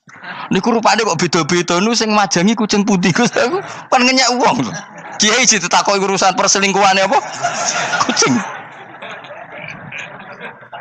Bukan Nabi dikono mesti sahabat aku, terus kabeh apa? Ono sing ontane hilang, Muhammad kamu mengklaim tahu barang gaib. Lalu onta saya sekarang hilang di mana? Itu saya sahabat tak jupuk. Maksudnya sahabat tadi agak nyolong mangkel noa ya. Cara aku zaman sahabat kok menangi Nabi. Sing ilang untamu, Nabi mbok takoki. Engko sing diunta ora iso njaga malah Nabi wong liya mbok takoki. Cok goblok. Enggak mungkin seperti ini kita baik-baik saja. Jajal misalnya ke sopan, ngapunten nggih, Nabi sukani hak mikir ya. Malah kumo luhur kan? Nabi kasih waktu untuk meditasi. Ini kan malah gak kasil sopan gini iki. Unta-untamu dek takon Nabi lah nggak wes ramelak di dunia kan lebih gampang. Gampang di cangkem melek cangkem apa? Jawab. Gampang cangkem melek. Makanya dulu mulai sahabat ada sahabat kayak Umar, kayak Khalid bin Walid gue jagani ngomong sing ini. Masyhur. Ono munafik nih takok, Muhammad, kamu betul Mi'raj? Iya. Sayyidina Ali diparani takok yo. Ali, sikile mangkat sitok diangkat. Angkat loro-loro ora iso. Ngono jare kancamu iso. Mergo artine terbang kan kakinya terangkat semua. Sayyidina Ali karena wong pinter nganggep iku guyu tok Sayyidina Ali. Bareng takok Umar, kan dekne kepengen mengalahkan Nabi dan mengalahkan Ali. Terakhir ning Umar. Mar, kowe iso ngangkat sikilem sitok.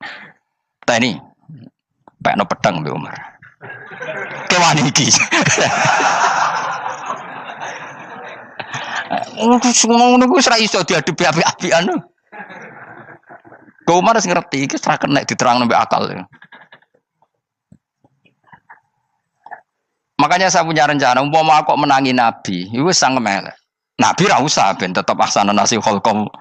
Nabi kita selamatkan supaya tetap steril. Masyhur kan jadi ada orang Yahudi itu membawa kambing mati kan. Wedhus lu mati. Ya Muhammad, kambing yang mati ini yang bunuh siapa? Karena Nabi orang tauhid ya Allah. Yang bunuh kambing mati itu Allah. Agamamu ini aneh Muhammad. Yang dibunuh Allah langsung orisinil haram, yang lewat tangan-tangan jahil manusia halal. Itu sing disebut wa kadzalika ja'alna likulli nabiyyin aduwan syayatinal insi wal jin yuhi ba'dhum la ba'din zukhrufal qauli ghurur. Coba cara aku menangi Nabi. Kan kita, nak cara medis kan jelas ya, kan tentu sehat yang disembelih karena darahnya keluar. Tapi mereka ngomong wong orisinil dibunuh wong langsung kok malah haram yang dibunuh manusia. Ini aneh mata agama. Cara aku menangi zaman Nabi, yo no pangan dhewe ngono kowe sing gampang dikira-kira. Tapi ora aja Nabi lho sing ngendikan, kowe wae sing penggemar Nabi. Kancang kemelek pantes selain bakat ora bakal dadi nabi wis. Ya kowe nak muni halal yo pangan tekno. Kan dekne muni halal kan? Ya wis entekno. Ben do mangan apa, Bah? Badang. Tapi Nabi kan gak mungkin ngendikan seperti. Tapi sahabatnya do ngendikan gitu. Mergo ya mangkel ngadepi. Jadi kadang-kadang orang itu gak bisa dikasih penjelasan secara apa? Baik-baik. Ya tapi tadi saya ulang lagi, kita kudu tetap nyelametno Kanjeng Nabi. Yes, mulane ulama itu keras masalah bab ngadepi wong fasik itu keras. Masyhur Sidina Ali nanti debat be orang ateis. Ali, kowe sare terkenal sahabat Nabi paling cerdas. Umpama kowe wis mbok rewangi salat, mbok rewangi poso, kemudian sok ben mati ra ono apa-apa. Terus kowe rugi, mbok rewangi salat, mbok rewangi poso, mbok rewangi takwa, ternyata nanti di akhirat ndak ada apa-apa. Lan aku kan enak ning donya, gak tahu salat, gak tahu poso, jadi nanti kalau gak ada apa-apa kan gak masalah. Aku di dunia gak pernah kebebanan aturan-aturan syariat. Masyhur dawuh Sayyidina Ali. Ingka nama taqulu sidqan atau haqqan takhallasta wa takhallasna. Wa ingka nama aqulu haqqan takhallasna wa ahlakta. Siapa lo di? Jika yang kamu katakan benar, yang lolos tidak hanya kamu, saya pun lolos. Jika nanti di akhirat gak ada hisab, memangnya yang selamat kue tok, aku lah yo. Selamat dong, bodoh-bodoh ra ono hisab. Ingka nama taqulu haqqan faqad takhallasta wa takhallasna. Jika yang kamu katakan benar, gak ada hisab, maka kamu selamat, saya pun selamat rumangsamu. Tapi jika yang saya katakan benar, takhallasna wa ahlakta, saya selamat kowe rusak. Niku muga Rasidina Ali cangkem elek tapi, muga Rasidina Ali. Muga sing ngomong Ruhin misal. Kan cangkem elek. Karena orang seperti itu ra iso mbok terangno api-apian. Ki kapunten nggih mengke delok mengke. Lho delok mengke kesuwen li. Kowe nek mati wae SMS aku malah do ndi-ndi ngomongnya. Maka jawab Sayyidina Ali, jika yang kamu katakan benar, yang selamat tidak hanya kamu, saya pun selamat karena tidak ada apa? Hisab.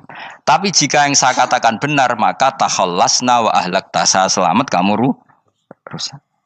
Mulane cara kula wong Islam kudu yakin mlebu swarga. Senajan pun rokok saya berkali-kali bilang, kita pun nuruti khawatir. Sebenarnya sholat kita potensi gak diterima Allah karena ada ikhlas. Puasa kita juga gitu. Tapi masalahnya kubu sebelah darani siapapun mati itu masuk swarga. Lan aku kalah iklan iso kalah. Lan aku kampanye paling gampang ngaji swarga, ngaji ra paham yo swarga, go kitab ngalor ngidul yo swarga, modus gaya-gayanan yo swarga. Ngaji mergo mangkel bojo yo swarga. Ngaji nglalekno utang yo swarga. Oh, apa kubu sebelah wae swarga terus bosok kene sing iman kok. Swarga. Soal akhir ki mlebu neraka tak kandhani wis enteni sik sabar. Pada akhirnya tetap masuk swarga. Pada akhirnya kapan? 10.000 tahun apa ya ora. Ayo ora kepengin orang nglakoni kok. Jadi ini penting ya. Jadi kita harus terbiasa berpikir secara tadi ya. Sarohku sahabat ulama itu nak ngadepi wong fasik itu akhirnya cangkem elek. Mergo kadang penjelasan lebih gampang. Cuma tadi saya ulang lagi, Nabi harus kita selamatkan. Sajane Nabi Ibrahim yang podo parah. Jadi ketika beliau mematahkan semua berhala yang kecil kan kapaknya dikalungkan berhala yang bareng ditakoi. Him siapa yang melakukan itu? Takono sing nggo kapak, ora nggo kapak. Jare ketuane wong kafir, utekem lho him wong karuan berhala ora bukan nakoki, ora karuan iso ngomong, bukan nakoki. Lah utekem ning ndi karuan ora ngomong mbok sembah. Asline berhubung Nabi Ibrahim darane ngendikan, lah sing nyora aku. Lah yo muga iku ora nabi, iku cangkem elek ta cangkem apik. Muga ora nabi lho. Mergo Nabi Ibrahim diutek-utek, utekem lho, mu karuan berhala watu kok kon nako. Jare Ibrahim utekem kok ndi karuan watu kok mbok sembah. Iso diterangno api-apian. Ngapunten nggih. Ngapunten sanget niki niku. Kesuwen yakin kesuwen. Lah cuma ke mari siko Nabi ku ya iku netok sing cangkemmu elek iku. Tapi ora demi hak, demi hadun. Nah iku sing mari elek. Apa logikanya? Saiki musuh dhisik musuh saiki gabung kuwi ku barang-barang donya kok mbok soal. Nyoal barang akhirat itu keren apa? Apa susahe ning donya nggo sujud, apa susahe ning donya nggo ibadah iku keren. Nyoal kok trimo. Dhisik musuhan kok saiki rukun ben donya kok mbok soal ben wis jegeman santriku ngono sini-sini aku. Ciri utama wong apik nyebalakno barang donya, tapi nek akhirat seri. Kayak aku mestine paten soalku wis ngaji jalalan kok gak dadi wali ku maksudku piye? Tak ulang mulai 2005 kok ora alim-alim maksud. Tapi kita wari jawaban tawaduk semua. Ya tak wari jawaban apa? Karena kita ndak ingin nyaingi guru apalagi melangkai. Ya tak warai ya. Jadi sajane kula saged alim Gus, tapi mboten sae nglangkai guru. Mulane kula nyuwun pangeran tetep bodho kersane. Kersane tetap sopan, tidak ngelangkai. Setuju ya? Jadi soalnya nggak takoki. 2005 loh kan, 2005. Berarti seberang tahun? 14 tahun. Tak takoki dadi mubalek yo ora, khotib yo ora. Krungu kabar ruhin wali yo ora. Nuruti kecewa. Tapi setelah ada jawaban tawaduk ya soleh. Memang enggak baik. Murid nyalip guru itu enggak baik. Ya berapa apik ora iso ya ora ros pokoke. Jelas gitu. Terus niki bukti orang soleh itu boleh berteman orang macam-macam. Bernya ini ahlul jannah bercerita dulu punya teman ateis. Jelas gitu. Yang teman itu mengingkari adanya hari kebang. Tapi nyatanya orang soleh ini tetap masuk surga. Artinya apa? Pertemanan di dunia sama orang ateis ini tidak menghalangi dia masuk surga. Tentu ya sebatas pertemanan. Ora konco golek demenan iku ora jenenge konco iku. Maksudnya berteman mungkin satu kantor atau ditakdir tetangga atau ditakdir apa. Tentu tidak ngikuti apa kemaksiatannya, tapi tetap berteman. Karena istilahnya ini kanali korin, saya punya teman, sohibun yungkirul ba'sa, saya punya teman yang mengingkari hari sakitan yang teman itu setiap kali ketemu saya mencibir saya, inna kalaminal musad dikin aidza mitna wa kunna turaba wa idzaman inna lamadi madinun. Teman saya itu selalu mencibir, masa kita nanti dibangkitkan lagi padahal kita sudah jadi debu dan jadi tulang belulang. Lalu teman saya ini nasibnya gimana? Tersama Allah dipertontonkan, contohnya teman itu masuk neraka. Intinya apa? Orang soleh ini ketika di dunia punya teman orang tidak soleh dan itu tidak disalahkan Allah. Tetap dia ahlil jannah dan temannya karena salah tetap ahlin. Nah, hanya gak ada cerita terus berhubungi kancamu, kowe mlebu neraka ndak. Makanya kita rileks saja di Indonesia. Kancanan tonggo macam-macam tenang aja. Sementing alaikum anfusakum la yadurrukum man dhalla idza tadaitum. Yang penting jaga diri kamu sendiri dan setelah diri kamu terjaga tidak masalah orang sekeliling kamu sesat. Ya ayyuhalladzina amanu alaikum anfusakum la yadurrukum man dhalla idza tadaitum. Jaga diri kamu, kualitas hidayat kamu jaga, kualitas kebaikan kamu jaga. Setelah semuanya terjaga tidak masalah orang sekeliling kamu sesat. Ya kayak teman ini, dia punya teman ateis tapi dia tetap islami, dia konsisten dalam mempertahankan iman, ternyata dia tetap ahlil jannah, padahal punya teman ateis. Jelas ya, terus niki supaya clear bahwa karena kita di dunia mesti berteman orang macam-macam. Apalagi semenjak saya dari Korea itu melihat orang Islam ingin bikin masjid, padahal bosnya orang ateis, teman kerjanya orang ateis. Tapi mereka nyatanya imannya tidak goyah. Mereka ingin bikin masjid, urunan bikin masjid, padahal temannya apa? Ateis. Dan itu nggak masalah. Nanti kalau itu soleh terus sampai di surga, golek bosku saya gini di. Iku nara ketemu ya ora lega. Jadi manusia itu masuk sini swarga, nak gak ketemu rivale. Jadi sebenarnya, nak rival politik, nggak tahu saya itu, nggak ada ayatnya, nggak ada penjelasannya di Quran ini. Dan tidak perlu menjelaskan barang dunia terang non Quran kemuliaan. Bukan kalau terus nang sampai budi. Ka'annahu fa'amal terus budi. Innahum alfau aba'ahum dolin. Innahum satamne kufar iku alfau padha metuki sapa kufar wajadu. Tegese metuki sapa kufar aba'ahum ing bapak-bapak kufar dipetuki dolina khalik sesat kabeh. Nah, mereka itu menjadi kafir karena punya tradisi bapak-bapaknya ya kafir. Terus setelah bapak-bapaknya kafir fahum mongko te wong akeh ala asarihi ing atase jejak-jejak bapak-bapake wong akeh yurauna iku anut kabeh. Mereka punya bapak-bapak kafir dan kekafiran itu diikuti oleh mereka. Ya sajuna tegese padha ngikuti sapa wong akeh latibaihim maring anut ning abaihim. Fa yasrauna mongko gegancangan to sapa wong akeh ilahi maring ittibail aba. Maksudnya gini, kalau tahu senior kita sesat ya jangan ikut. Mereka enggak, bapaknya sesat nyembah batu, nyembah makhluk. Mereka ikut menyembah batu, menyembah makhluk. Harusnya kalau salah kan enggak perlu apa diikuti. Jadi kesalahan itu ya kadang ikuti tradisi. Tapi ya tradisi yang seperti itu, kalau tradisi yang baik ya harus diikuti. Walakodalan teman-teman sesat qoblahum sedurunge iki generasi sapa aktsarul awalin. Sapa aki-aki wong dhisik. Minal umami sing pira-pira umat almadiyati kang wis kliwat. Walakot arsalan teman-teman ngutus ingsun fi dalam kabeh mungtirina ing sing meringatno kabeh minar rusuli sang pira-pira rusul mukhawifina tur ngekeki peringatan kabeh fangdur mongko angen-angen sira kaifa kana kaya apa ana apa akibatul mudharin apa akibate wong sing dikei peringatan ayil kafirin tegese wong kafir kabeh ai akibatuhum tegese uta akibate kabeh akhir dari perjalanan mereka wa aladabu siksa. Orang yang tidak iman pasti akhir perjalanannya siksa. Senajan to ning donya mereka ngelola dunia lebih baik ketimbang kita, kehidupan dunianya lebih baik ketimbang kita. Intinya kowe aja sampai kalah donya kalah akhirat. Awas kene. Kalah donya aja sampai sini-sini wong. Sing go jalalan jule kalah donya. Gunane apa nggo konsep jalalan ngalor gitu.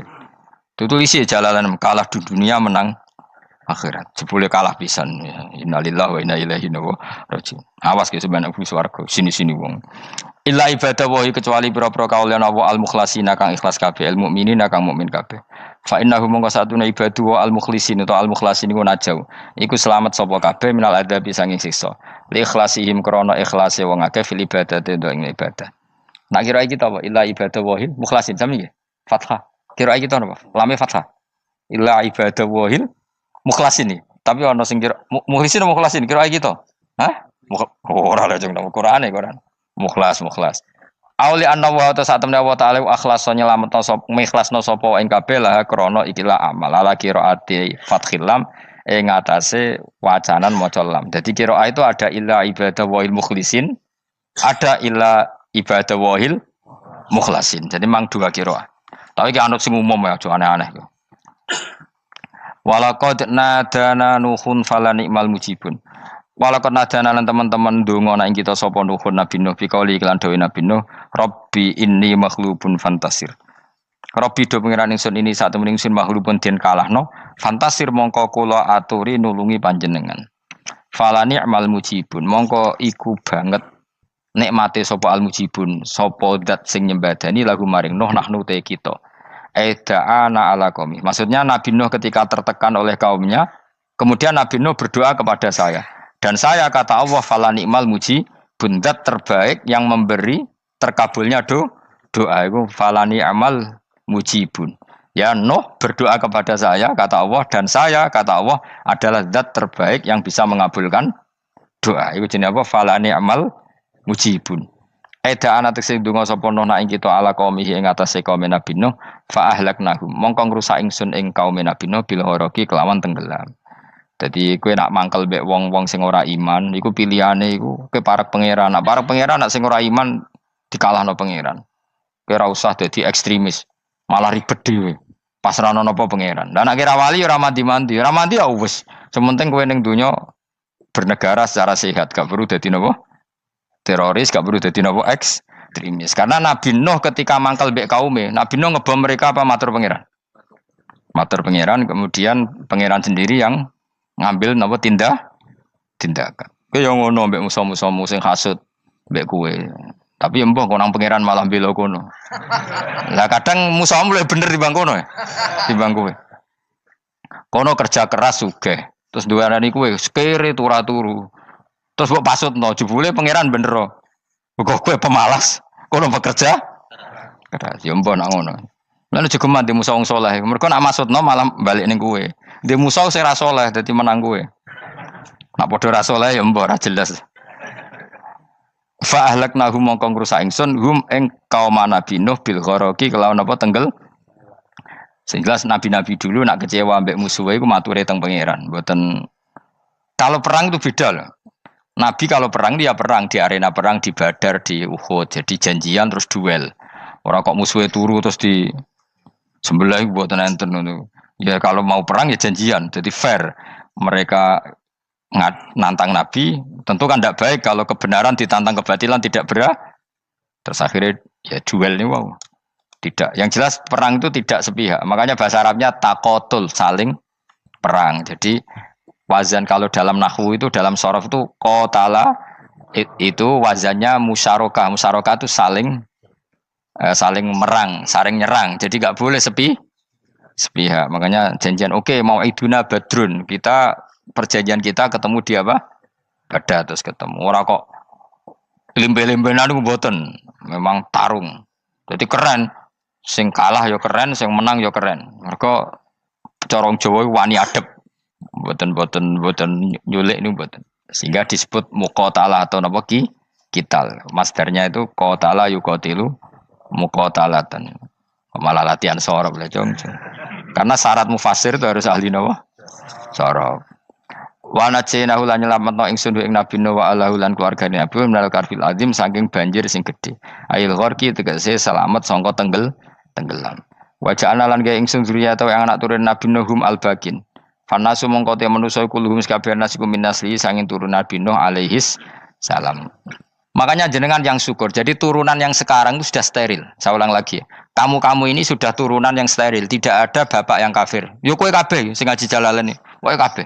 Ini mbah-mbah kamu sudah apa? Steril. Karena manusia pertama Nabi Adam, terus Nabi Adam seterusnya itu masih ada yang kafir macam-macam. Era Nabi Nuh ini bapak kedua.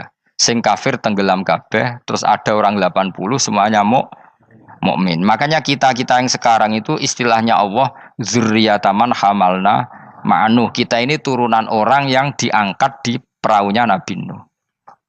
Makanya manusia pertama dari Nabi Adam, terus itu masih macam-macam. Era setelah Nabi Nuh sudah steril, enggak ada lagi yang apa? Kafir.